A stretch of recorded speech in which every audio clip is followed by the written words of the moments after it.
ভাগ্যে যদি হেদায়েত না থাকে, তার কিসমতে যদি আল্লাহ পাক হেদায়েত না দিয়ে থাকেন, তার জন্য যে ফয়সালা হবে, এই ফয়সালা নামার জন্য বুনিয়াদ হচ্ছে ইনফিরাদি দাওয়াত।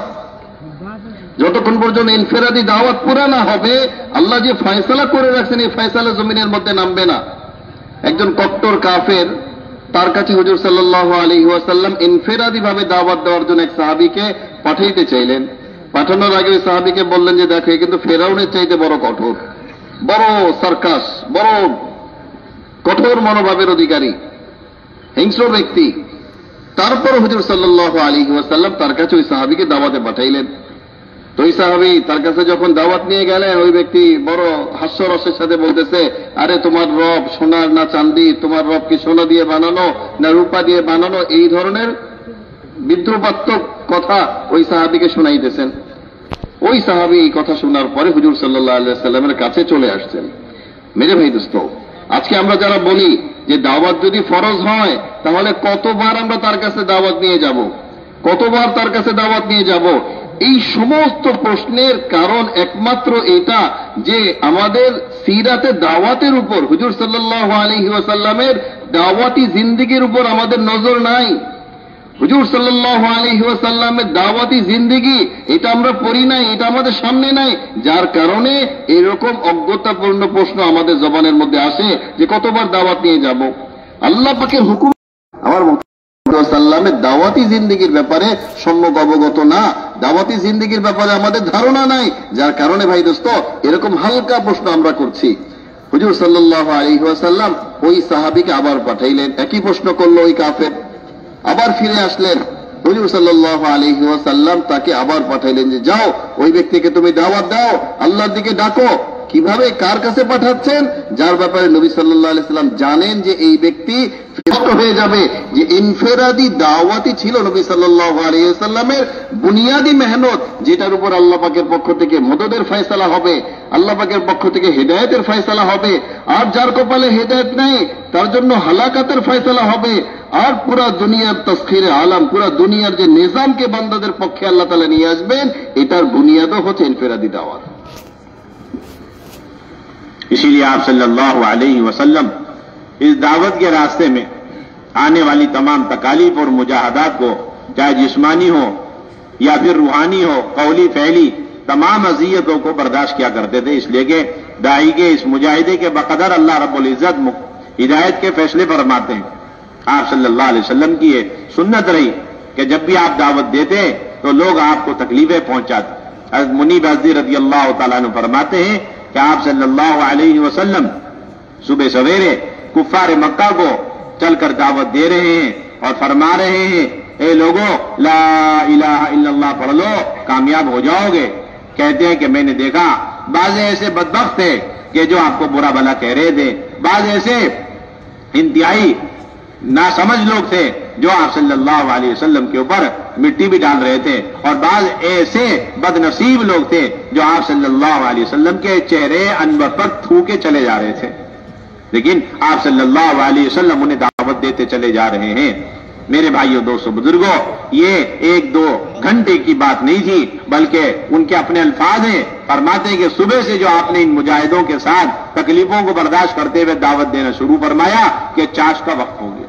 यानी घंटों आप सल्लल्लाहु अलैहि वसल्लम दावत देने में मशगूल हैं और इन तकालीफ और मुजाहिदों के साथ दावत दे रहे। बाद मर्तबा आप सल्लल्लाहु अलैहि वसल्लम लहू लहान कर दिए गए और आपका खून तक बह रहा है।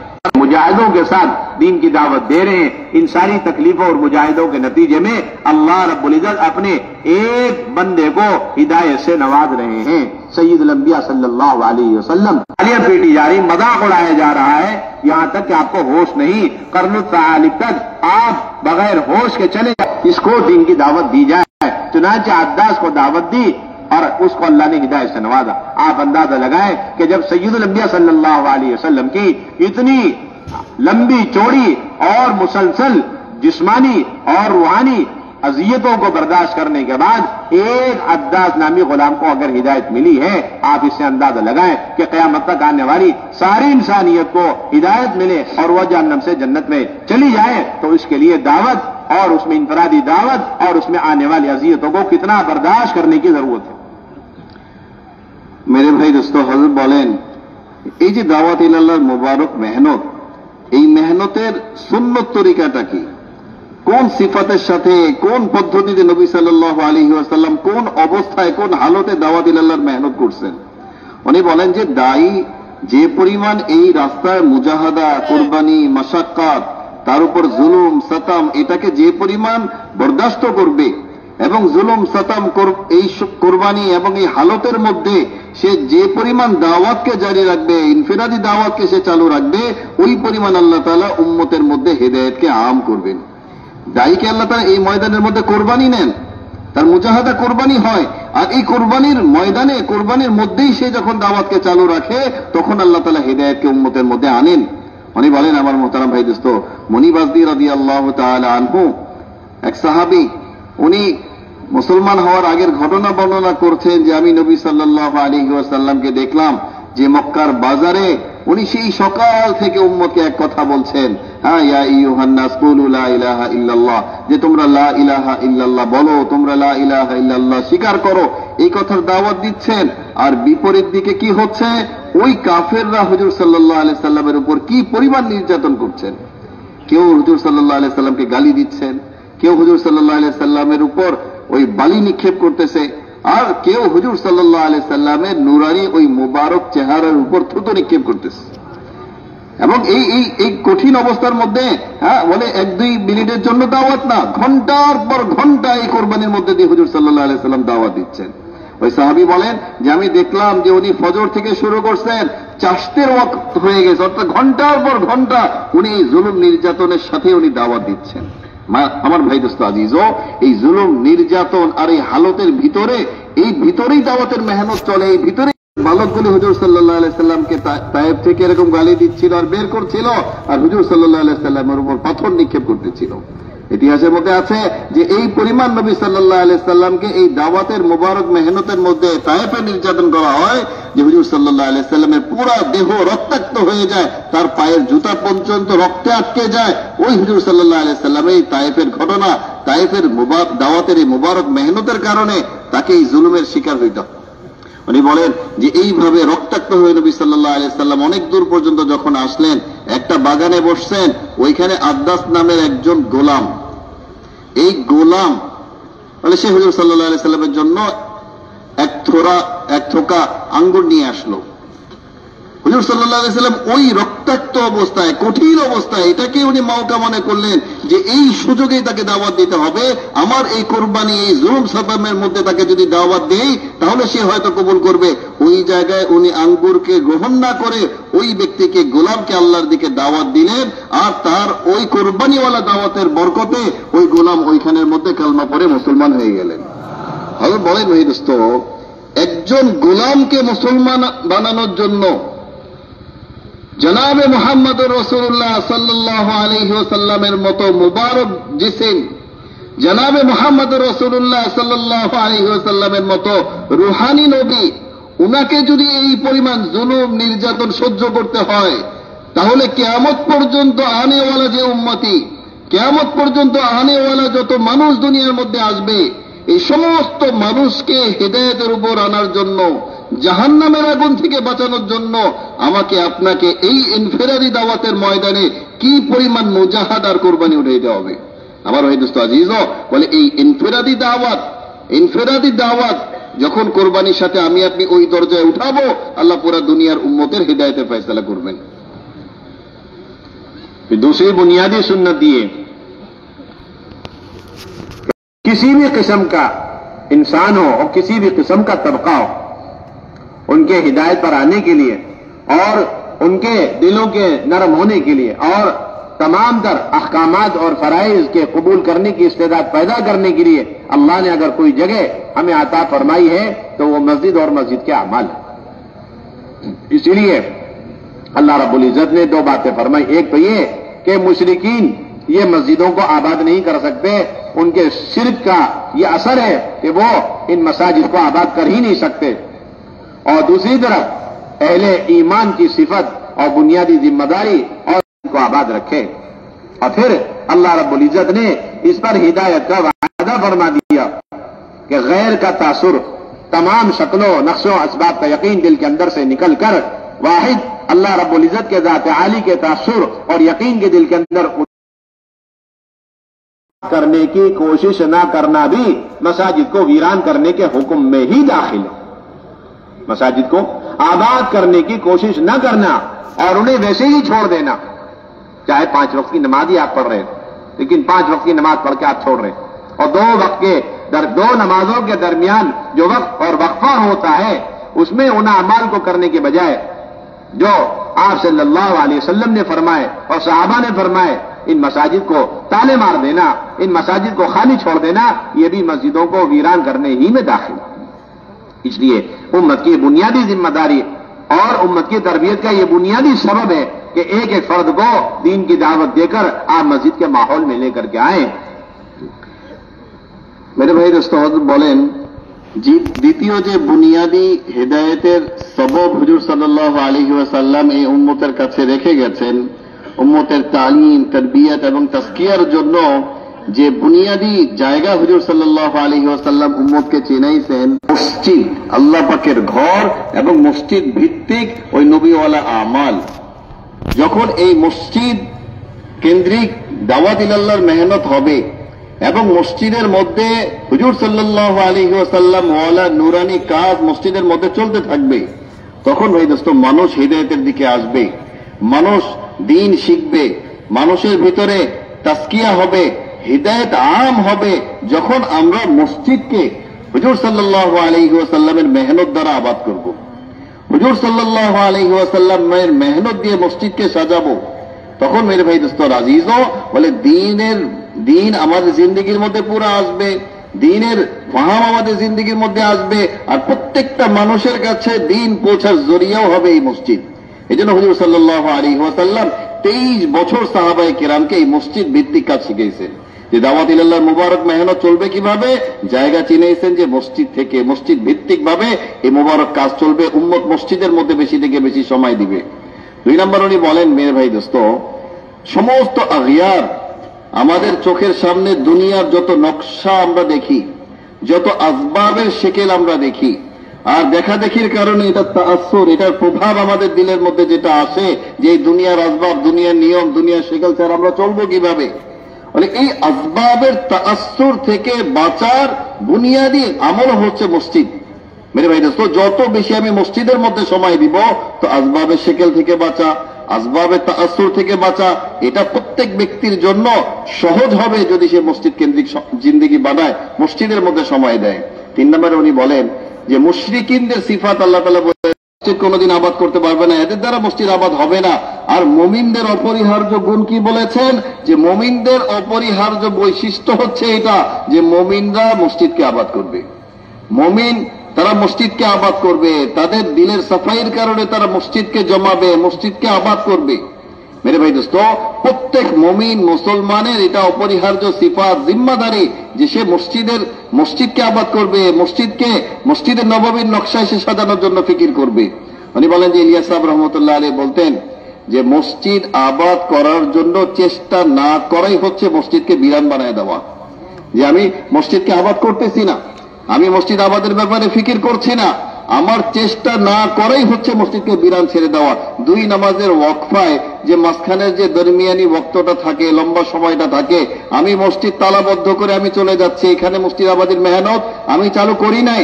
আমার মেহনত চালু না করা, মসজিদ আবাদের মেহনত না করাই এটা মসজিদকে বিরান করার নামান্তর, যেন আমি মসজিদকে আমি বিরান ছেড়ে দিয়েছি।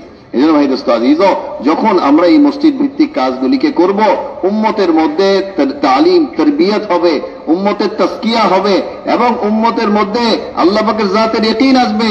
আর ভাই দোস্ত আজিজ বলে মুমিনদের সাথে আল্লাহ পাকের মদদও আসবে যখন আমরা মসজিদের মধ্যে জমব।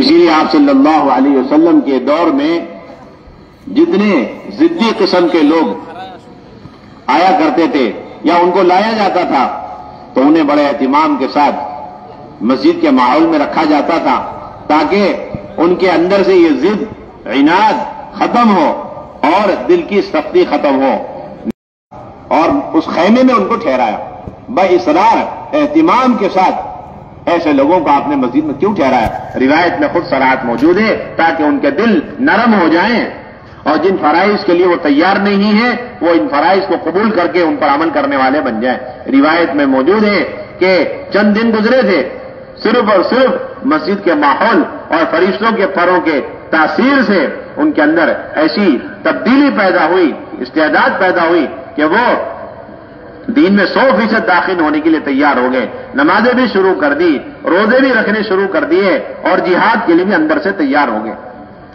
सिर्फ और सिर्फ मस्जिद के माहौल की वजह से और फरिश्तों के सोहबत के असर से इन लोगों के अंदर ये तमाम सिफात पैदा हो गए और इस्तेदाद दीन पर चलने की आज भी एक तबका नहीं बेशुमार तबकात और लोग मौजूद हैं जो अपनी मर्जी वाले दीन पर चलना चाहते हैं, मॉडर्न दीन पर चलना चाहते हैं और जिसको जो दीन का शोभा अच्छा लगता है उस पर वो इसरार करने लगता है और बाकी तमाम शोबों को छोड़ देता है, उसे गैर जरूरी समझता है। ऐसे लोगों का इलाज क़यामत तक के लिए बता दिया गया कि आप दीन पर चलने वाले हो या दीन के शोबे पर कायम हो और बाकी तमाम शोबों को छोड़ देते हो, इन सब को 100% दीन पर लाने का वाहिद रास्ता सीरत की रोशनी में ये कि आप उन्हें खुशामद करके मस्जिद के माहौल में ज्यादा वक्त गुजारवाएं, फरिश्तों के परों में इनका वक्त गुजरे ताकि इनके अंदर इस्तेदाद पैदा हो। इसलिए कि मौलाना यूसुफ फरमाया करते थे कि जिस तरीके से थोड़ी देर के लिए मुर्गी के परों के अंदर रहने की वजह से अंडों में जान पड़ जाती है, इस्तेदाद पैदा हो जाती है, इसी तरीके से फरिश्तों के परों में बैठने वालों के अंदर सारे अहकामात पर चलने की फरिश्तों जैसी इस्तेदाद पैदा हो जाती है। ला यासून अल्लाह मा अमरहुम व यफअलून मा युअमरून। एक तो अल्लाह ताला के अहकामात को पूरा करने की इस्तेदाद भी पैदा होती है और दूसरे नाफरमानियों से बचने की सलाहियत और इस्तेदाद भी पैदा होती है। इसके बराबर जो बाजार का आदी होता है और बाजार के ही माहौल में होकर रह जाता है तो उसके अंदर दो बुनियादी इसके बराबर सिफात पैदा होती है। एक अल्लाह के तमाम अहकामात और अवामिर और मारूफात को छोड़ने वाला बनता है और दूसरे नंबर पर तमाम मुनकरात और अल्लाह ताला की नाफरमानियों में मुब्तला हो जाता है। ये दो बुनियादी जगह है, एक मस्जिद और दूसरे बाजार का माहौल। हमारी मेहनत का खुलासा ये है कि लोगों को बाजार के माहौल से और शयातीन के अड्डों से निकालकर फरिश्तों के माहौल और मस्जिद के माहौल में लाकर रखा जाए, इसलिए कि शैतान अपने झंडे बाजार ही में गाड़ता है, शैतान अपने झंडे बाजार में गाड़ता है और वही अपने तमाम तरह चेलों चपाटों को दुनिया भर में बुराइयां फैलाने के लिए जिम्मेदारी देकर भेजता है और फिर उनसे कारगुजारियां भी लेता है। इसीलिए मस्जिद को अहब्बुल बिलाद कहा गया और बाजार को अबगदुल बिलाद कहा गया, इसलिए कि सारे मारूफात मस्जिद के माहौल में और सारे मुनकरात बाजार के माहौल में, और जो शख्स अहब्बुल बिलाद में रहने का आदी हो जाता है वो धीरे धीरे इन तमाम अमाल की बदौलत अहब्बुल इबाद बन जाता है, और जो शख्स अबगदुल बिलाद का आदी होता है तो उन तमाम मुनकरात की वजह से धीरे धीरे धीरे अबगदुल इबाद बनता चला जाता है। আমার ভাই দোস্ত, হযরত বলেন যে হুজুর সাল্লাল্লাহু আলাইহি ওয়াসাল্লামের দাওয়াতের ময়দানে একটা নিয়ম এটা ছিল যে যে ব্যক্তিদের মধ্যে যত বেশি জিদ্দি মনোভাব, যত বেশি তার মধ্যে কঠোরতা, বিরুদ্ধচারণ অনুভব করতেন, এই ব্যক্তির এলাজের জন্য, তার চিকিৎসার জন্য, তার হেদায়েতের জন্য ওই ব্যক্তিকে উনি মসজিদের মাহৌলের মধ্যে জমাইতেন। কবিলায়ে বনি সাকিফ তারা যখন মুসলমান হওয়ার জন্য আসলো, নবী সাল্লাল্লাহু আলাইহি সাল্লামের কাছে বসে বলতেছেন যে হ্যাঁ আমরা মুসলমান তো হইতে পারি, কিন্তু এক বছর আমরা মূর্তি পূজা ছাড়তে পারবো না, নামাজও পড়তে পারবো না, রোজাও রাখতে পারবো না, আর যাকাতও আমরা দিতে পারবো না, আর জিহাদের তো প্রশ্নই আসে না, আমরা জিহাদও করতে পারবো না। তারা এরকম কথা বললো, মুসলমান হইতে আসছে। হুজুর সাল্লাল্লাহু আলাইহি ওয়াসাল্লাম তাদের দিলকে বদলানোর জন্য তাদেরকে ইহতিমামের সাথে মসজিদের মধ্যে তাদের খিমা বানায় দিলেন। কিছুদিন যখন এই কবিলায়ে বনি সাকিফ তারা মসজিদে অবস্থান করলেন, মসজিদের মাহৌল দেখলেন, মসজিদের নুরানি পরিবেশের মধ্যে থাকলেন, ফেরেশতাদের নুরানি পরের নিচে যখন তারা কিছুদিন অবস্থান করলেন, কিছুদিনের মধ্যে এই তারিখের মধ্যে পাওয়া যায় যারা ইসলামের একটা আহকাম মানার জন্য তৈরি ছিলেন না, এই সমস্ত ওইটাকে সে বলে এটা আমি করব না, এই ধরনের মডার্ন চিন্তা ভাবনার অনেক মুসলমান আছে যারা কিছু অংশ মানতে চায়, কিছু অংশ ছাড়তে চায়। এই সমস্ত মানুষকে পরিপূর্ণ দিনের মধ্যে আনার রাস্তা ওইটাই যেটা নবী সাল্লাল্লাহু আলাইহি ওয়াসাল্লাম সাহাবাই কেরামকে দেখাইছেন যে মসজিদের মধ্যে জমা হও, মসজিদের মধ্যে উম্মতকে জমা করো। মোহতারাম ভাই দোস্ত আজিজো, আমাদের এই মেহনতের খোলাসাই এটা যে উম্মতকে মসজিদের মধ্যে জমা করা, মসজিদের মাহৌলের মধ্যে আনা, মসজিদের মাহৌলের মধ্যে নিয়ে আসা। হযরত মাওলানা ইউসুফ সাহেব রহমতুল্লাহ আলাইহি বলতেন যে একটা মুরগির পরের নিচে কিছুদিন ডিমের অবস্থানের কারণে এই মৃত একটা ডিম থেকে জীবিত বাচ্চা বের হয়ে যায়, তার মধ্যে জান চলে আসে। ঠিক এরকম ভাবে যখন মানুষ মসজিদের মাহৌলের মধ্যে ফেরেশতাদের নুরানি পরের নিচে অবস্থান করবে, তো প্রত্যেকটা মানুষের মধ্যে ফেরেশতাওয়ালা আল্লাহ পাকের হুকুম মানার জজবা তৈরি হবে এবং ফেরেশতাওয়ালা আল্লাহ পাকের নাফরমানি থেকে বাঁচার জজবা তার মধ্যে পয়দা হবে, যদি সে ফেরেশতাদের নুরানি পরের নিচে মসজিদের মধ্যে অবস্থান করে।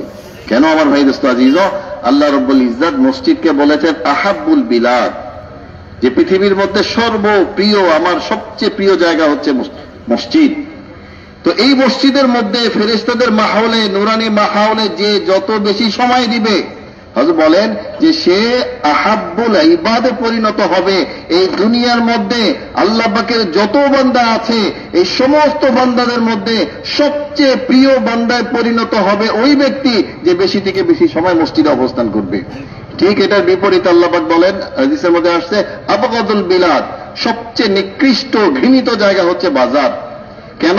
এই বাজারের মধ্যে শয়তান তার ঝান্ডা গাড়ে আর তার সৈন্যবাহিনীগুলিকে জমা করে আর তাদেরকে বিভিন্ন নাফরমানির মধ্যে বান্দাদেরকে লিপ্ত করার জন্য তাদেরকে গাছতে পাঠায়, তাদেরকে বিভিন্ন দায়িত্ব দিয়ে পাঠায়। এই জায়গার মধ্যে সে মশওয়ারা করে, এই জায়গার মধ্যে সে তাদের থেকে কারগুজারি নেয়। ভাই দোস্ত, এটা হচ্ছে শয়তানের ঘাঁটি, শয়তান এখানে তার ঝান্ডা লাগায়। বলে এই বাজারের মধ্যে মানুষ যখন বেশি সময় অবস্থান করে, বাজারমুখী জিন্দেগি বানায়, মসজিদে না আসে, বলে এই বাজারে থাকতে থাকতে এই বান্দার মধ্যেও বলে সে যে মসজিদমুখী হয় না, বাজারমুখী জিন্দেগি বানায়, ওই শয়তানের মাহৌলের মধ্যে থাকে, ধীরে ধীরে সে আবগাজুল ইবাদ, বান্দাদের মধ্যে সবচেয়ে ঘৃণিত পর্যায়ে চলে যায়। ভাই দোস্ত আজিজ, এই জন্য আমাদের এই পুরা মেহনতের খোলাসা হচ্ছে ভাই দোস্ত সবাইকে বাজারের মাহৌল থেকে তাদেরকে টেনে মসজিদের মাহৌলের মধ্যে জমা করা। बाजार का माहौल इतना मुफसिद अकायद और इबादत और मामलात मुआशरे के लिए है, उसके लिए एक किस्सा बाजार के फसाद और उसके मुफसिद होने के लिए, उसको समझने के लिए एक किस्सा काफी है। उमर फारूक रज़ी अल्लाह तआला अन्हु के जमाने में एक नौजवान इंतहाई इबादत गुजार और मस्जिद को हर वक्त देने वाला और मस्जिद से चिमटा रहता था। हद उमर को भी उससे बड़ा ताल्लुक, उससे बड़ी मोहब्बत, और वो घर से निकलता था सिर्फ अपने वालिदैन की खिदमत के लिए, इसके अलावा उसका कोई काम नहीं। हर वक्त मस्जिद में दौरे फारूकी है, हजरत उमर का जमाना खुद है और हजरत उमर की मौजूदगी में है, और मस्जिद से बाहर कोई उसकी मशगूली नहीं, सिर्फ अपने वालिदैन की खिदमत के लिए जाने का सिलसिला था। लेकिन मस्जिद से निकलकर अपने वालिदैन की खिदमत के लिए जाने के रास्ते में एक गुनहगार औरत का घर पड़ा करता था। शैतान ने उसके जरिए से इस नौजवान को बहकाने की कोशिश करी, गुनाह में मुब्तला मुलव्वस करने की कोशिशें करी। चुनांचे वो औरत इसे गुनाह की तरफ बुलाती रही, दावत देती रही, यहां तक कि एक मर्तबा उसके दिल में गुनाह की बात आ गई और वह औरत आगे आगे घर में दाखिल हुई और ये नौजवान उसके पीछे पीछे उसके घर में दाखिल तक हो गया। अब गुनाह करने में कोई हाइल नहीं, कोई मान्या, कोई हिजाब नहीं, लेकिन नेकियों का असर बाकी रहता है। कहते कि अचानक उस नौजवान को यह आयत याद आ गई, इन्नल्लज़ीना तक़ौ इज़ा मस्सहुम ताइफुम मिनश शैतानि तज़क्करू फ़इज़ा हुम मुबसिरून। बस इस आयत की याद आने की देरी थी कि वो फौरन बेहोश होकर गिर गया।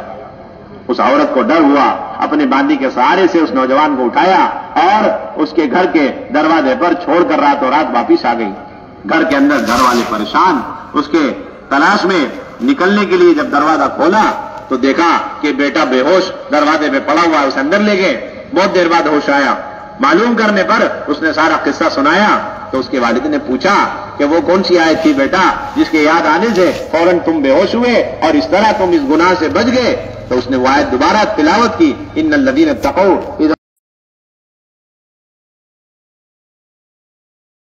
जन्नतान, के जिन लोगों के अंदर अल्लाह के यहाँ पेशी का डर और खौफ होता है कि हमें अल्लाह के यहाँ पेश होना है, अल्लाह के यहाँ हिसाब किताब के लिए खड़े होना है। जिन लोगों के दिलों में इस बात का खौफ और आखिरत का इस्तेहदार रहता है, तो फिर अल्लाह रब्बुल इज्जत के यहाँ ऐसे लोगों के लिए डबल जन्नत दी जाएगी, दोहरी जन्नत का वायदा है। ये आयत हज़रत उमर रज़ियल्लाहु ताला अन्हु कब्र के बाहर खड़े होकर के पढ़ रहे हैं, और अंदर से उस नौजवान ने आवाज देकर ये कहा, अमीरुल मोमिनीन, अल्लाह ने वो दोनों जन्नतें मुझे दे दी। इससे आप अंदाजा लगाएं कि खैरुल कुरून का जमाना नहीं बल्कि दौरे फारूकी है। ऐसा दौर कि उस दौर के फारूक आजम अगर एक गली से जा रहे हैं तो शैतान अपना रास्ता बदल लेता है। ऐसे दौर में इंतहाई पाकबाज और तरबियत याफ्ता इबादत ही में और मस्जिद नबवी में 24 घंटे वक्त गुजारने वाला और हज़रत उमर फारूक रज़ियल्लाहु ताला अन्हु की निगरानी में वक्त गुजारने वाला, बाहर की कोई मशगूली नहीं, सिर्फ एक नेक काम करने यानी वालिदैन की खिदमत के लिए थोड़ी देर के लिए बाहर जा रहा है। बाजार से उसका कोई ताल्लुक नहीं, गलियों से कोई ताल्लुक नहीं, सिर्फ गली से गुजर के जाना है। एक इबादत यानी हुकूकुल्लाह से फारिग होकर हुकूकुल इबादत की अदायगी के लिए सिर्फ गली को इस्तेमाल कर रहा पार होने के लिए। इस दरमियान अगर शैतान उस पर डोरे डाल सकता है, एक औरत के जरिए से उसे गुमराह कर सकता है, इससे आप अंदाजा लगाएं कि वो लोग जो हमेशा बाजार में बैठे रहते हैं वो कितने गुमराह होते चले जाएंगे। और ये भी अंदाजा लग सकता है कि इतने बड़े खतरे से हिफाजत मस्जिद और मस्जिद को वक्त देने की बरकत से अल्लाह रब्बुल इज्जत ने उस नौजवान की हिफाजत फरमाई है। तो ये बात वाज़ेह हो गई कि क़यामत तक कितने बड़े फितने और कितने बड़े वसवसे और कितने बड़े हालात इस उम्मत पर आ जाएं गुमराही के एतबार से। अगर मस्जिद से ये उम्मत का ताल्लुक है तो अल्लाह रब्बुल इज्जत इस ताल्लुक की बरकत से इस उम्मत की हर तरह के फितनों से हिफाजत फरमाए। বলেন যে বাজারে ওয়াক্ত দেওয়ার যে খারাপি, বাজারে বেশি সময় কাটাইলে কি নোকসান হবে, এটা একটা ঘটনা দ্বারা আপনাদের সামনে স্পষ্ট হয়ে যাবে। দাউরে ফারুকি খায়রুল কুরুন ওমর রাদিয়াল্লাহু তাআলা আনহুর জামানার ঘটনা। একজন নওজওয়ান বড় ইবাদত গুজার, সারাদিন মসজিদের মধ্যে ইবাদত বন্দেগীর মধ্যে লিপ্ত থাকতেন। আর তার আরেকটা কাজ কি ছিল, মাঝে মধ্যে ওয়ালিদাইন তার বাবা মার খেদমতের জন্য ঘরের মধ্যে যেতেন। ওমর রাদিয়াল্লাহু তাআলা আনহুর যে নুরানি জামানা, ওই জামানার ওই নওজওয়ান যে মসজিদে নববীর মধ্যে অধিকাংশ সময় কাটায় দিচ্ছেন, বলে সে একবার তার মা বাবার খেদমতের জন্য মসজিদ থেকে বাজারের এক রাস্তা ধরে সে ঘরের দিকে যাচ্ছিলেন। ওই রাস্তায় একজন ফাহেসা মহিলা ছিল। সে ওই জায়গার মধ্যে ওই নওজওয়ানকে বিভ্রান্ত করার জন্য বারবার চেষ্টা করত। সে ওই দিন তাকে ওই নওজওয়ানকে তার দিকে আবার আকর্ষণ করার জন্য চেষ্টা করল। আর ওই যে বাজারের মাহৌলের যে প্রভাব, শয়তানও কিছুটা আসর দিয়ে দিল। নওজওয়ান তার পিছনে পিছনে গিয়ে ওই মহিলার ঘর পর্যন্ত চলে গেল। কিন্তু মসজিদাবাদীর মেহনতের বরকত ছিল যে যখন সব কিছু বন্ধ হয়ে গেল, দুনিয়া সবার নজরের বাইরে, কেউ তাকে দেখে না, ওই নির্জন জায়গার মধ্যে আল্লাহ তাআলা হঠাৎই তার দিলের মধ্যে ওই আয়াতকে স্মরণ করায় দিলেন, ইন্নাল্লাযীনা তাকাউ ইযা মাসসাহুম তায়ফুম মিনাশ শাইতান তাযাক্কারু ফাইযা হুম মুবসিরুন। যারা আল্লাহকে ভয় করে চলে, যখনই শয়তানের কোন দল অংশ তাকে ধোঁকা দেয়, তখনই সে আল্লাহকে স্মরণ করে। তারা আল্লাহকে স্মরণ করে এবং আল্লাহকে স্মরণ করার বরকতে আল্লাহ পাক তাদেরকে সত্য মিথ্যা দেখায় দেয়। আল্লাহ পাক তাদের সামনে রাস্তা স্পষ্ট করে দেয়, তারা সব দিবালোকের মতো দেখতে থাকে। এই আয়াত যখন স্মরণ হইল, আয়াত স্মরণ হওয়ার সাথে সাথে নওজওয়ান ওই জায়গার মধ্যে বেহুশ হয়ে পড়ে গেলেন। ওই মহিলা ভয় পেয়ে গেল, যারে আমার ঘরের মধ্যে এইভাবে নওজওয়ান বেহুশ হয়ে গেছে, কোন রকম উঠায় বাদী সহ তাকে তার ঘরের মধ্যে রেখে আসছে, ঘরের বারান্দায় রেখে চলে আসছে। লম্বা সময় পরে তার বাবা যখন তাকে ঘরে নিয়ে গেলেন এবং লম্বা সময়ের পরে তার হুঁশ আসলো, তখন বাবা তাকে জিজ্ঞেস করলো যে, বাবা তুমি আমাকে এটা বলো যে ওই মহিলার কাছে যখন তুমি গেলে কোন আয়াত তোমার স্মরণে চলে আসছিল, কোন আয়াত তোমার জেহেনের মধ্যে চলে আসছিল? তখন নওজওয়ান আবার ওই আয়াতটাকে যখন পড়েন, ইন্নাল্লাযীনা তাকাউ ইযা মাসসাহুম তায়ফুম মিনাশ শাইতান, এই আয়াতকে বলার সাথে সাথে আল্লাহ পাকের ভয় আবারও তার দিলের মধ্যে এইরকম প্রভাব বিস্তার করলো যে আয়াত বলার সাথে সাথে ওই জায়গায় নওজওয়ানের ইন্তেকাল হয়ে গেছে। বাবা চিন্তা করলেন যে রাত অনেক গভীর, আমিরুল মুমিনিনকে কি খবর দিব? ওই জায়গায় গোসল করে রাতের আধারেই বাচ্চাকে দাফন করে দিছে। সকালবেলা যখন আমিরুল মুমিনিন ওমর রাদিয়াল্লাহু তাআলা আনহু এই ঘটনা শুনলেন, তো বড় চিন্তিত হয়ে গেলেন, বড় উনি নারাজ হইলেন যে তুমি আমাকে জানানো ছাড়া এই নেককার নওজওয়ানকে কেন তুমি কবর দিলে? তখন উনি ওনার জামাত সহ ওই নওজওয়ানের কবরে আসলেন, আর কবরের সামনে দাঁড়ায় এই আয়াতটা পড়তেছিলেন, ওয়ালিমান খাফা মাকামা রাব্বিহি জান্নাতান। দুনিয়ার মধ্যে আল্লাহর যে বান্দা আল্লাহকে ভয় করবে, আল্লাহর সামনে একদিন দাঁড়াইতে হবে, এই কথা যার স্মরণে থাকবে, এটাকে যে ভয় করে চলবে, আল্লাহ পাক বলেন যে আমি এমন বান্দাকে মৃত্যুর পরে আমি তাকে 2টা জান্নাত দান করব।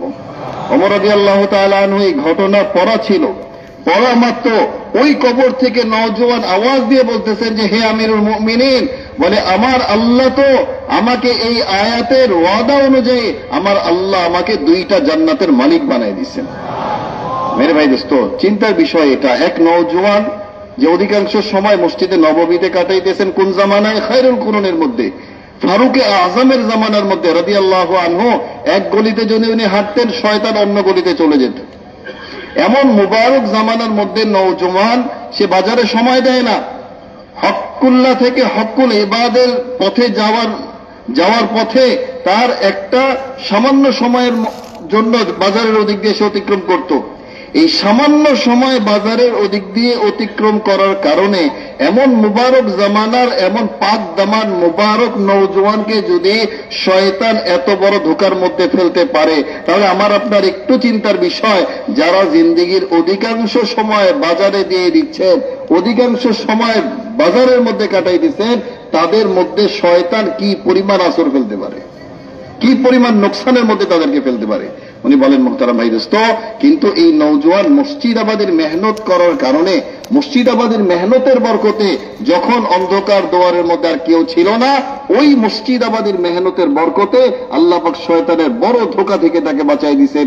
এটাই সবক যে এই জামানার মধ্যেও যারা মসজিদকে আঁকড়ে ধরবে, মসজিদ আবাদের মেহনতকে ধরে রাখবে, আল্লাহ পাক হার ফিতনা থেকে তাদেরকে এইভাবে বাঁচাই দিবেন।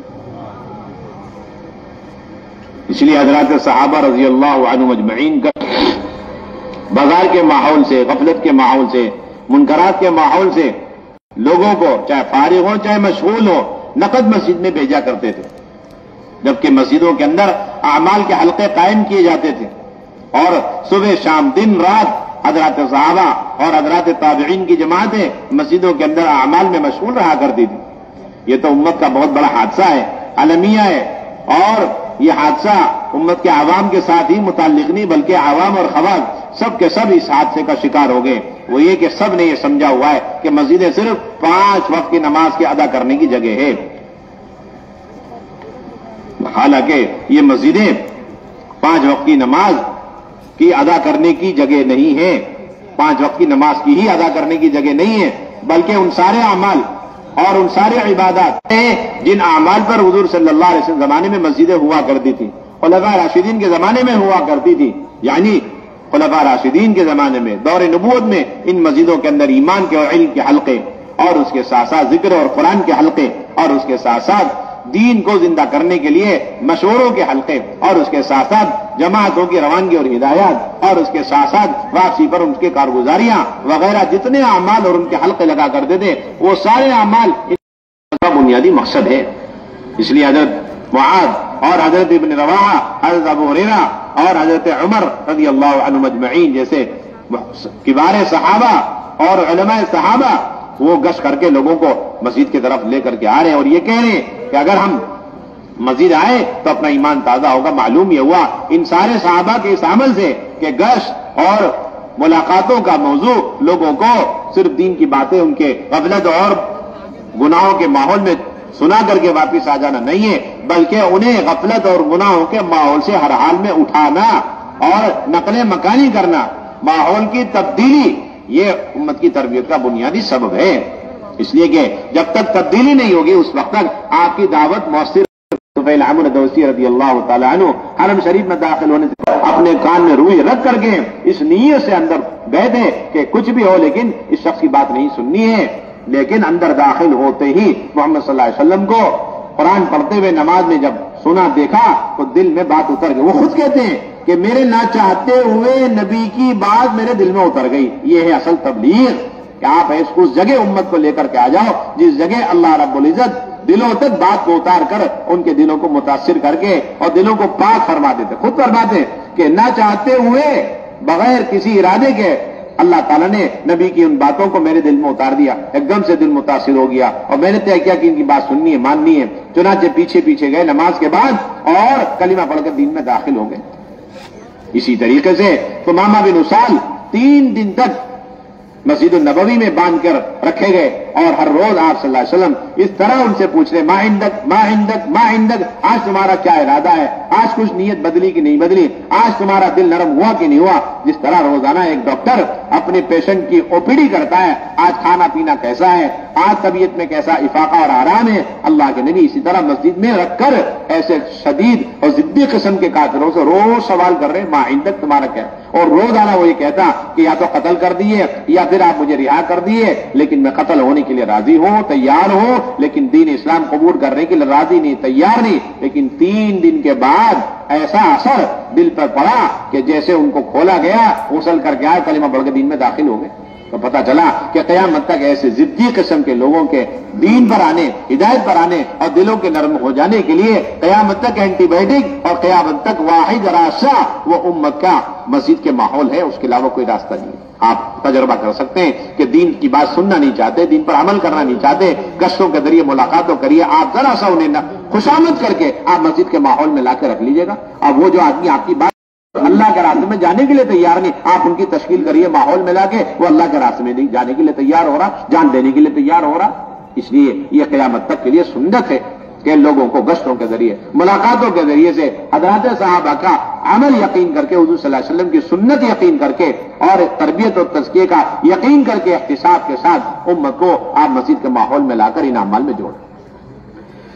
मेरे भाई दोस्तों, हज़रत बोलेन সাহাবায়ে কেরাম রাদিয়াল্লাহু তাআলা আনহুম আজমাইন, ওনাদের মামুল ছিল এটা, ওনারা মসজিদের বাইরে মানুষকে দাওয়াত দিতেন এবং দাওয়াত দিয়ে মানুষকে মসজিদের মাহৌলের মধ্যে জমা করতেন। বাহিরে দাওয়াত দিয়ে উম্মতকে মসজিদের মাহৌলে জমা করা, এটা সাহাবায়ে কেরামের রোজানা মামুল ছিল। সাহাবায়ে কেরাম মসজিদটাকে এইভাবে সাজাইছেন যে মসজিদ শুধু নামাজ, 5 ওয়াক্ত নামাজ আমরা পড়লাম, আজকের জামানায় যে হাদেসা, যে একটা মহা বিপদ আমাদের উপর চেপে বসছে, আওয়াম খাওয়া সবাই এই বিপদের মধ্যে আক্রান্ত হয়ে গেছে যে আজকে আমরা আমাদের মসজিদটাকে 5 ওয়াক্ত নামাজের মসজিদ বানায় ফেলছি।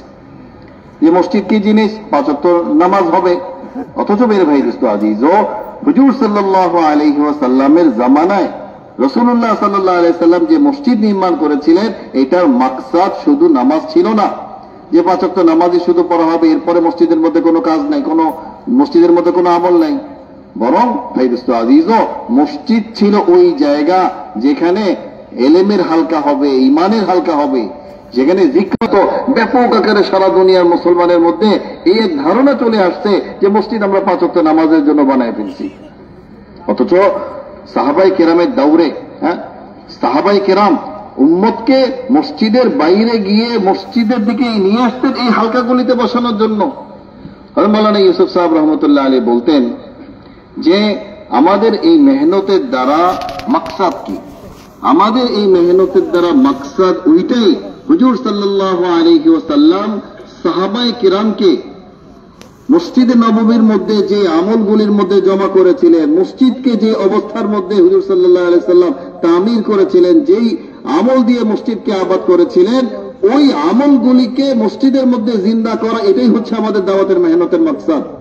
যার কারণে কিবারে সাহাবা মুআজ রাদিয়াল্লাহু তাআলা আনহু, ওমর ফারুক রাদিয়াল্লাহু তাআলা আনহু, ওনাদের মতো বড় বড় সাহাবারা ওনারা মুস্তাকিল গাছতে যেতেন, মসজিদের বাইরে যেতেন এবং শুধু দাওয়াত দেওয়াটাকে ওনারা উদ্দেশ্য বানাইতেন না, বরং দাওয়াত দিয়ে তার অবস্থানকে পরিবর্তন করতেন। বাজারের গুনাহের মাহৌলে ছিল, অবস্থান পরিবর্তন করে তাকে মসজিদের দিকে তাসকিল করতেন। নগদ নগদ মসজিদে আনার ফিকির, এটা ছিল সাহাবায়ে কেরামের আমল, সাহাবায়ে কেরামের মামুল, যে যারা গাফলতের মাহৌলের মধ্যে আছে, গাছ করো তাদের পিছনে, তাদেরকে নিয়ে মসজিদের মাহৌলের মধ্যে আসো, মসজিদের মাহৌলের মধ্যে জমা করো। হযরত মাওলানা ইলিয়াস সাহেব রহমতুল্লাহ আলাইহি বলতেন যে আমাদের তাবলীগ কি জিনিস, তাবলীগ মানুষের কানে একটা কথা পৌঁছে দেওয়ার নাম না, যে আমি কিছু ভালো কথা মানুষকে শোনায় দিলাম, এটার নাম তাবলীগ না। উনি বলতেন যে তাবলীগ হচ্ছে আল্লাহ পাকের কথা, এটা মানুষের দিলের মধ্যে বসায় দেওয়ার নাম হচ্ছে তাবলীগ। কিছু ভালো কথা শোনায় দেওয়ার নাম তাবলীগ না। এই কথাগুলিকে দিলের মধ্যে বসায় দেওয়া, দিলের মধ্যে বদ্ধমূল করে দেওয়া, এটা হচ্ছে তাবলীগ। আর এটা জায়গা হচ্ছে মসজিদ। ভাই দোস্ত আজিজ, যখন আমি উম্মতকে মসজিদের মধ্যে জমা করব তো উম্মতের দিল বদলায় যাবে। হুজুর সাল্লাল্লাহু আলাইহি ওয়াসাল্লামের জামানা থেকে আল্লাহ পাকের পক্ষ থেকে এটাই তরতিব যে মসজিদের মাহৌলের মধ্যে উম্মতের দিন নেওয়ার যোগ্যতা তৈরি হয়। মানে তোফাইল ইবনে আমর দাউসী রাদিয়াল্লাহু তাআলা আনহুর ঘটনা বললেন যে মসজিদের বাইরে তার কাফেরদের কথা শুনে একরকম অবস্থা ছিল যে আমি নবীজির কথাই শুনবো না, কানের মধ্যে তুলা দিয়ে উনি মসজিদে ঢুকলেন যে তার কোনো কথাই আমার কানের মধ্যে ঢুকতে না পারে। আর উনি নিজে বলেন যে আমি তো এইরকম মনোভাব নিয়ে মসজিদে ঢুকলাম যে মুহাম্মদ সাল্লাল্লাহু আলাইহি সাল্লামের কোনো কথা যেন আমার কানের মধ্যে না আসে। কিন্তু ওই আমলের মাহৌলের মধ্যে যখন আসছেন তখন উনি নিজে ওনার কানের তুলাকে বের করে নিলেন। ওই আমলের তাসির এমন ভাবে ওনার দিলের মধ্যে জায়গা করে নিল যে হুজুর সাল্লাল্লাহু আলাইহি ওয়াসাল্লামের কাছে এসে মসজিদের মাহৌলের বরকতে ওই জায়গার মধ্যে কালিমা পড়ে মুসলমান হয়ে গেলেন। সুমামা ইবনে উসাল রাদিয়াল্লাহু আনহু অনেক বড় কঠোর সাহাবী ছিলেন। সাহাবায়ে কেরাম যখন ওনাকে ধরে নিয়ে আসলেন হুজুর সাল্লাল্লাহু আলাইহি ওয়াসাল্লাম তাকে এলাজ করার জন্য, তাকে হিদায়াতের মেহনতের উপর উঠানোর জন্য ওনাকে মসজিদে নববীর মধ্যে বেঁধে রাখলেন এবং 3 দিন পর্যন্ত লাগাতার ওনাকে প্রশ্ন করতেন যে সুমামা, তোমার কি নতুন কোন চিন্তার উদয় হয়েছে? নতুন কি তুমি কোনো চিন্তা করছো? তুমি কি ইসলামের দিকে কোনো চিন্তা করছো? প্রত্যেক দিন ওনার হালবুসি করতেন। একজন ডাক্তার যেমন প্রত্যেক দিন তার দেখাশোনা করে যে আপনার খানার কি অবস্থা, এখন কি অবস্থা, প্রত্যেক দিন যেমন তার পরিচর্যা করে, তার সাথে দেখা করে, হুজুর সাল্লাল্লাহু আলাইহি সাল্লাম মসজিদের মাহৌলের মধ্যে সাহাবীকে ওই সুমামা ইবনে উসাল রাদিয়াল্লাহু আনহুকে আটকে রেখে প্রত্যেক দিন ওনার কাছে যেতেন। উনি বলেন যত বড় জিদ্দি মানুষ হোক, যত বড় কঠোর হৃদয়ের মানুষ হোক, যত বিরুদ্ধচারী ব্যক্তি হোক, এই ব্যক্তিকে যখন মসজিদের মাহৌলের মধ্যে আমরা কিছুক্ষণ জমা করব তো যেই ব্যক্তি কথা শোনার জন্য তৈরি ছিল না, আমরা দেখব যে এই ব্যক্তি কথাও শুনতেছে, এরপর আল্লাহ পাকের রাস্তায় তশকিল হয়ে লম্বা সফরের জন্য আল্লাহ পাকের রাস্তায় বের হয়ে যাচ্ছে। ওই যে জায়গার বরকত। সুমামা ইবনে উসাল রাদিয়াল্লাহু তাআলা আনহু 3 দিনের মাথায় উনি কালিমা পড়ে মুসলমান হয়ে গেলেন। মোহতারাম ভাই দোস্ত, উনি বলেন যে এটা শুধু হুজুরের জামানা পর্যন্ত না, এটা কিয়ামত পর্যন্ত এই নিয়ম যে মসজিদের মাহৌলের মধ্যে মানুষের দ্বীনের কথা নেওয়ার যোগ্যতা তৈরি হয়। আপনারা এটা পরীক্ষা করে দেখতে পারেন যে আপনারা একটা হচ্ছে মানুষকে বাইরে গিয়ে দাওয়াত দেন, বাইরে কথা বলেন, ওই জায়গায় তার মধ্যে কি প্রভাব পড়ে। একই ব্যক্তিকে আপনারা মসজিদের মধ্যে জমা করে দেখেন যে মসজিদের মধ্যে যখন তার সামনে কথা রাখা হয় তখন তার মধ্যে কি রকম পরিবর্তন আসে, তখন সে কিভাবে কথা গ্রহণ করে। আমার ভাই দোস্ত আজিজ, ওই যে হুজুর সাল্লাল্লাহু আলাইহি ওয়াসাল্লামের মুবারক যে মামুল, হুজুর সাল্লাল্লাহু আলাইহি সাল্লামের দাওয়াতের যে তর্জ পদ্ধতি, এই পদ্ধতিকে যখন আমরা অবলম্বন করব, উম্মতকে ধরে ধরে মসজিদে থেকে আল্লাহ তাআলা দ্বীন নেওয়ার ইস্তেদাদ দিবেন। উম্মতের মধ্যে হিদায়াতের জজবা আসবে, হিদায়াতের যোগ্যতা আসবে যখন উম্মতকে আমি আপনি মসজিদে জমা করে মসজিদের মাহৌলে ঈমানের কথা বলবো। आप सल्लल्लाहु अलैहि वसल्लम की मस्जिद में ऐसा मामूल था इल्म के और ईमान के हलकों का कि उसका कोई वक्त मुकर्रर नहीं था। 24 घंटे ये सिलसिले हुआ करते थे। खुद आप सल्लल्लाहु अलैहि वसल्लम फजर की नमाज के बाद मुसल्लियों की तरफ मुतवज्जह होकर बैठ जाया करते थे। कभी जोहर बाद बैठ गए, असर बाद बैठ गए, मगरिब बाद बैठ गए, ईशा के बाद बैठ गए, और दरमियानी रात में आप तशरीफ लिया है। हल्के आप ले रहे हैं, ईमान के हल्के ले रहे हैं, मसाइल के हल्के आप अपनी जात से ले रहे हैं, और बाद मर्तबा इतना लंबा वक्त आपने मस्जिद के अंदर इन ईमानी हल्कों में अपनी जात से सहाबा को लेकर गुजारा है कि अगर उम्मत इस हल्के पर आ जाए तो फिर उम्मत के अंदर की तमाम खराबियां और तमाम किस्म की अकायद की बुराइयां, इबादत और माशरे के अंदर की तमाम खामियां अल्लाह ताला दूर फरमाकर इसके 100% तरबियत फरमा देंगे। मुस्लिम शरीफ की रिवायत, आप सल्लल्लाहु अलैहि वसल्लम फजर की नमाज के बाद मिंबर पर तशरीफ फरमा हुए और आप क़यामत तक आने वाले हवादिस और फितन का तस्करा फरमाते रहे और उसका इलाज क्या वो बयान फरमाते रहे, यहां तक कि ज़ोहर का वक्त हो गया। आप सल्लल्लाहु अलैहि वसल्लम ज़ोहर की नमाज पढ़ने के लिए नीचे तशरीफ लाए और फिर आप दोबारा मिंबर तशरीफ फरमा हुए और असर तक आपने हदीस का हल्का लिया, ईमान का और गैब का हल्का लिया, पेशिन गोई देते रहे और फिर असर की नमाज का वक्त हो गया। असर की नमाज पढ़ने के बाद दोबारा मिंबर पे तशरीफ फरमा हुए और फिर उसके बाद गुरूब आफ्ताब तक आप हदीस सुनाते रहे, क़यामत तक आने वाले अहवाल और फिर फितने और उससे हिफाजत के असबाब और अमाल बयान करते रहे। ये फजर से लेकर मगरिब तक आप अपनी जात से बैठो, बैठ करके हमें हल्का लेना है। हम दोनों बैठ गए और हलाल हराम के इल्म के हल्के हमने लगाए और तस्करे करते रहे, यहां तक के फजर की अजान हो गई। ये मस्जिद नबवी का मामूल 24 घंटे का, सुबह भी, शाम, दिन और रात, दो करके हल्के लगा करके आप सल्लल्लाहु अलैहि वसल्लम खुद अपनी जात से, आप कोई तकरीर नहीं है, बल्कि हम सब की इज्तिमाई जिम्मेदारी फरीजा है कि हम अपनी तमाम तर और पूरी दुनिया के अंदर जो मस्जिदें हैं उन्हें उन तमाम अमाल पर दोबारा पलट कर लाना है और उम्मत के तमाम तबकात को ईमान और इल्म के हल्कों पर दोबारा मस्जिदों में जमा करना है, जिन हल्कों पर आप सल्लल्लाहु अलैहि वसल्लम हजरत सहाबा को छोड़ करके गए। बोले ना मोहतरम भाई दोस्तों, মসজিদে নববীকে হুজুর সাল্লাল্লাহু আলাইহি ওয়াসাল্লাম যে আঙ্গিকে তৈরি করেছিলেন, সাহাবায়ে কেরাম রাদিয়াল্লাহু তাআলা আনহুম আজমাইন ওনাদের মাধ্যমে মসজিদকে যেইভাবে উনি আবাদ করেছিলেন, সেটার পদ্ধতি শুধু নামাজ ছিল না যে 5 ওয়াক্ত নামাজ পড়েছেন তো জিম্মাদারি শেষ, বরং হুজুর সাল্লাল্লাহু আলাইহি ওয়াসাল্লামের 24 ঘন্টার মামুল কি ছিল? এক নামাজ শেষ হয়েছে তো আরেক নামাজ পর্যন্ত হুজুর সাল্লাল্লাহু আলাইহি ওয়াসাল্লাম উম্মতকে আমলের মধ্যে ব্যস্ত রাখছেন। আরেক নামাজ শেষ হয়েছে তো আরেক নামাজ পর্যন্ত হুজুর সাল্লাল্লাহু আলাইহি সাল্লাম উম্মতকে আরেক আমলের মধ্যে মশগুল রাখছেন। এইভাবে 24 ঘন্টা মসজিদের মধ্যে উম্মতকে আমলের হালকা, ইমানের হালকার মধ্যে জমা করা, এটাই ছিল হুজুর সাল্লাল্লাহু আলাইহি সাল্লামের মসজিদের নমুনা। উনি বলেন যে মুসলিম শরীফের রিওয়ায়াত, হুজুর সাল্লাল্লাহু আলাইহি ওয়াসাল্লাম একদিন সাহাবায়ে কেরাম রাদিয়াল্লাহু তাআলা আনহুম আজমাইন ওনাদেরকে মসজিদের মধ্যে জমা করলেন। যখন ফজরের নামাজ হয়ে গেল, হুজুর সাল্লাল্লাহু আলাইহি সাল্লাম মিম্বরের উপর উঠলেন এবং কিয়ামত পর্যন্ত কত ঘটনা আসবে, কিয়ামত পর্যন্ত যত আলামত আসবে, এই সমস্ত কিছু সাহাবায়ে কেরামের মাঝে বয়ান করা শুরু করলেন। এটার হল, এটা থেকে বাঁচার কি উপায়, এটা হুজুর সাল্লাল্লাহু আলাইহি সাল্লাম বলতেছিলেন। বলেন যে এটা কোনো ঘন্টা 2 ঘন্টার আমল ছিল না। ফজরের পরে হুজুর সাল্লাল্লাহু আলাইহি সাল্লাম শুরু করেছেন বয়ান করতে করতে ওই মজমার মধ্যে, হাদিসের মজমার মধ্যে জোহর পর্যন্ত হুজুর সাল্লাল্লাহু আলাইহি সাল্লাম এক মজমা এটা বয়ান করা শুরু করলেন। জোহরের নামাজ যখন হয়ে গেল, মিম্বর থেকে নেমে জোহরের নামাজ পড়লেন, আবার মিম্বরের উপর উঠে আসর পর্যন্ত হুজুর সাল্লাল্লাহু আলাইহি সাল্লাম ওই আলাইহিস সালাম খুলতেছিলেন। আমার ভাই দোস্ত, আজকে বলে এটা শুধু আমাদের জন্য না, আওয়াম, খাওয়াস, উলামা, সমস্ত তবকা সাল্লাল্লাহু আলাইহি সাল্লাম মসজিদকে সাহাবীদের মধ্যে তৈরি করেছিলেন। পরবর্তী জামানায় দেখা যায়, উনি বলেন মুসলিম শরীফের রিওয়ায়াত, ওমর রাদিয়াল্লাহু তাআলা আনহু ঈশার নামাজ যখন শেষ হয়ে গেছে, তখন উনি আবু মুসা আশআরী রাদিয়াল্লাহু তাআলা আনহুকে ধরে বললেন যে চলো আমরা কিছু দিনের আলোচনা করি, আমরা কিছু ইলমের আলোচনা করি। ওনারা বলেন যে আমরা হাত ধরে আলোচনা শুরু করলাম, যে ঈশার নামাজের পরে আলোচনা শুরু করেছে, ওই আলোচনা করতে করতে ফজরের আজান হয়ে গেছে। ভাই দোস্ত, সাহাবীদের ওই মেজাজ হুজুর সাল্লাল্লাহু আলাইহি সাল্লাম তৈরি করেছিলেন যে মসজিদে আমাদের লম্বা থেকে লম্বা সময় ধরে ইমানের হালকা, ইলমের হালকা বানাইতে হবে।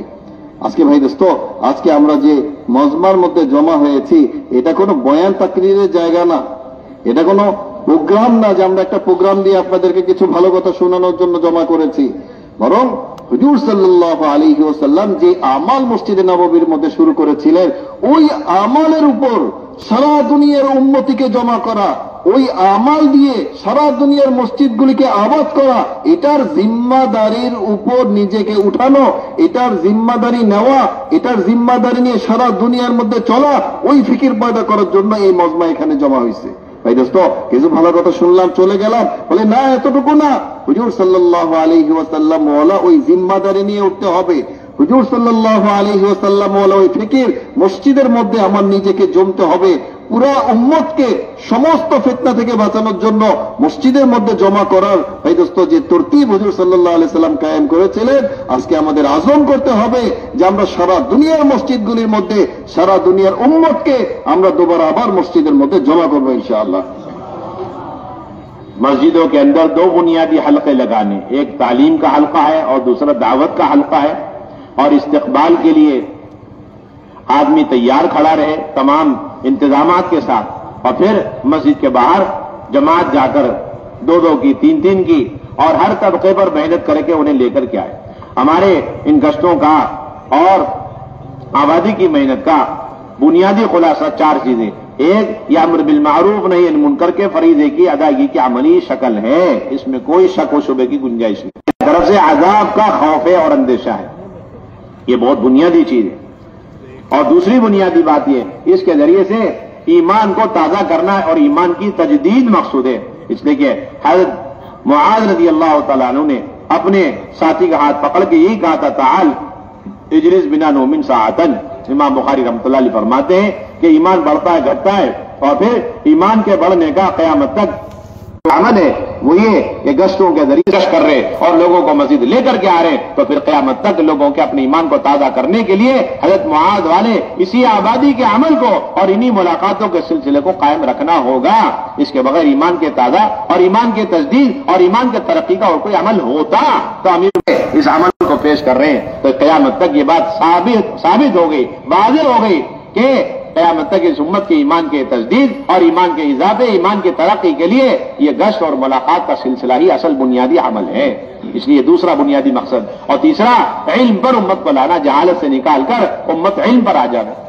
নেমে আসবে আল্লাহ পাকের আযাব ঠেকানোর জন্য